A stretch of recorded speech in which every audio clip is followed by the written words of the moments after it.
სალამი მოგესალმებით, ვაგრძელებთ ჯონ მაკარტურის საუბრების ქართულ ენაზე ატვირთვას. ეს არის ბიბლიური კითხვები და პასუხები. შემდეგ კითხვა ძალიან საინტერესო არის და კიდევ ერთხელ შევხედე ამ საკითხს მე განსხვავებული კუთხით, ეს არის წინდაცვეთის რიტუალი. და ამან კიდევ გამახსენა ის რიტუალები, რომლებსაც უკვე მართლმადიდებლობის ეკლესია, განსაკუთრებით მართლმადიდებლობა კათოლიკებისგან განსხვავებით უფრო მეტი აქვთ ეს რიტუალები და ეს სანახაობები გარეგნული, თვითონ ლიტურგიაშიც ყველგან აბსოლუტურად. მოკლედ ეს არის გარეგნული რელიგია, მართლმადიდებლობა და ქართული რელიგია, გარეგნული, რომელიც შინაგანზე აქცენტს არ იღებს. უნდათ კი, სურვილი აქვთ, მაგრამ შინაგანზე არ არის. ძალიან დიდი კონცენტრაცია ხდება გარედან, რათა ადამიანები გონიათ მათ, რომ ადამიანები ვერ გაიგებენ და ვერ ისწავლიან ღვთის სიტყვას და რო გაუიოლონ და იოლი გახადონ, ხო? მაშინ მათი ფუნქცია აღარ იქნება. ამიტომ დაიტოვეს ის გადმონაშთი, რაც არის ებრაელებიდან, ზოგმა ინსტინქტურად, ზოგმა შეგნებულად, ზოგმა შეუგნებლად და ნახეთ ხალხს დააბორკეს და დაბორკილი არის ადამიანები. და ეგ დაემართა ებრაელებსაც. გახსოვთ ხო? კიდე მეტი რამდენი 600 კანონი დაამატეს მიშნასი და დააკაბალეს ხალხი, როცა იესო მოდის და ხედავს ესეთ იმას, რომ გარეგნულში გადავიდა ყველაფერი.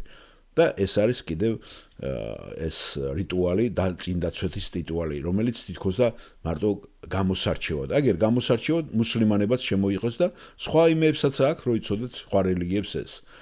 ამიტომ ამაში რას გულისხმობდა ღმერთი, რას აკეთებდა? აი მოდით მოусმინოთ ახლა ჩვენ ამ კითხვის დასმელს, რომელმაც ორი კითხვა დასვა იქნება შესავალში, მაგრამ მე გავყავი ეს კითხვები. ორი სწრაფი მოკლე კითხვა დასვა და მე გავყავი ცალ-ცალკე. და მეორეს ახლა არ ვიტყვი, რა კითხვა იქნება, როცა დავამთავრებთ ამას, მე მეორეზე ვილაპარაკებთ და ეს არის წინდაცვეთაზე. რას ემსახურებოდა და რა დანიშნულება ჰქონდა წინდაცვეთის რიტუალს? სალამი ჯონ, მოგესალმებით, მე მქვია კარლა, ქალბატონის სოსომ კითხვას, მე მაქვს ორი სწრაფი კითხვა. სიმართლე გითხრათ, მე მერიდება იმის აღიარების, რომ ჯერ კიდევ კარგად არ მესმის ძველათქმაში ბევრი საკითხები და ერთ-ერთი არის წინდაცვეთის აღთქმის მნიშვნელობა, ყურის გახვრეტისაგან განსხვავებით. და ჯონ მაკარტური ეუნება პასუხობს. კარგით, პირველი შეკითხვა ეხება წინდაცვეთას. რა არის წინდაცვეთის მიზანი? ამის საუკეთესო საშუალება ნება მივოძეთ გადმოვცე. ჩვენ სწავლობთ ობიექტური გაკვეთილებით, თვალსაჩინოებებით. გასაგებია ხომ? განსაკუთრებით ძველათქმაში ღვთის გამოცხადების გავრცელების უფრო პრიმიტიულ დროს ღმერთმა თავის ხალხს მისცა ძალიან მრავალი, უამრავი საგანი გაკვეთილი, თვალსაჩინოება. ხედავთ? უბრალოდ მთელი მათი რელიგია ეს იყო ობიექტური გაკვეთილების სერია. ცხოვრება სავსე იყო ცერემონიებით, ცერემონიებზე, ცერემონიებზე, რიტუალი რიტუალზე. ეს იყო გასაკეთებელი. სხვა გასაკეთებელი სიმბოლურიც ძალიან ბევრი რამე იყო ამ შემთხვევაში. მაგალითად, ყოველი ცხოველი, რომელიც მილიონობით ალბათ და რა ვიცი თუ მილიარდი არა ამ წლების განმავლობაში რამდენი შეწირეს. ეს იყო ქრისტეს საბოლოო მსხვერპლის სიმბოლო. ყოველი განწმენდა, ქოთნების ყველა რეცხვა, ტაფის გარეცხვა, ხელების დაბანვა, ფეხების დაბანვა, ყოველივე საზეიმო განბანვა, რომელიცაც ისინი გადიოდნენ. ეს იყო გულის შინაგანი განბანვის სიმბოლო. თავარი იყო გულის განბანვა, გარეგნული, რომ ეს იყო წარმოადგენდა, რომ განცდაში მათ ქონოდათ თუ ცოდვას როგორი შედეგები მოაქვს და ამიდან განბანვაა საჭირო. ძველი აღთქმის ეკონომიკაში ღმერთი ყოველთვის აძლევდა გარეგნულ სიმბოლოებს, იმის დასადგენად თუ რა სურდა, რომ ეთქვა მას შინაგანი პასუხისმგებლობა, შინაგანი დამოკიდებულების შესახებ. ახლა წინდაცვეთაც არის ერთ-ერთი იგივე რამ. წინდაცვეთაც იყო განწმენდის სიმბოლო. როცა ბავშვი იბადებოდა, მერვე დღეს ჩუჩა უნდა მოშორებოდა მის ასოს. ეს გარკვეულწილად იყო ცოდვის ცხოვრებიდან განდევნის სიმბოლო. მოშორების სიმბოლო ცოდვის. სხვა სიტყვებით რომ ვთქვათ, ღმერთი ეუნებოდა მათ, თქვენ ამას აკეთებთ ყოველთვის. და ეს იქნება მტკივნეული, ეს იქნება სისხლთან დაკავშირებული. ხედავთ? ახლა აი ამ კუთხიდან მე არასოდეს არ შემიხედია და მადლობა ჯონ მაკარტურს, რომ კიდევ უფრო ღრმად დამანახა ეს. ამიტომაც ამბობს ბიბლია, წინ დაცვითეთ თქვენი გული და მოიკვეთეთ ის, რაც ხელს უწყობს თქვენ უწმინდურობას, გულის გაქვავებას. მოიკვეთეთ ის, რომ გარეგნული სიმბოლო იყოს მხოლოდ ნიშანი იმისა, რაც უნდა თქვენ ღმერთმა თქვენ გულში უნდა გააკეთოს. და ის ყოველთვის ღმერთი ამას უდასტურებს ძველი აღთქმის მთელ განმავლობაში ამ რიტუალებით. წინ დაიცვითეთ თქვენი გული. წინ დაიცვითეთ, მოდის ეს ძველი აღთქმის ძახილი.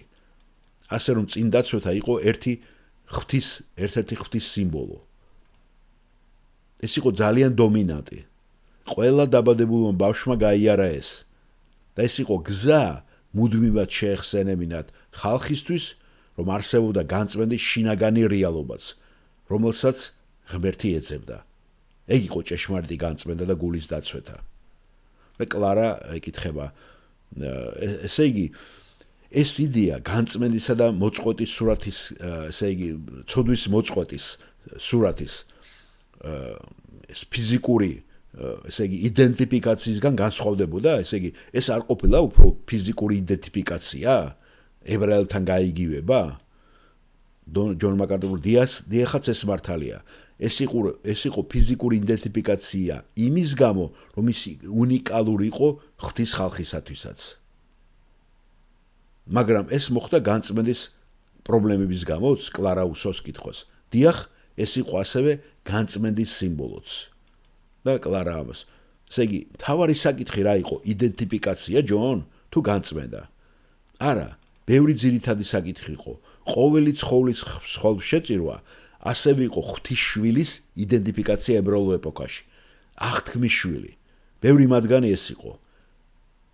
და გახსოვთ ხო, მათ ეს მთლიანად შეისწრით ხორცეს და ეს გახდა ნიშანი.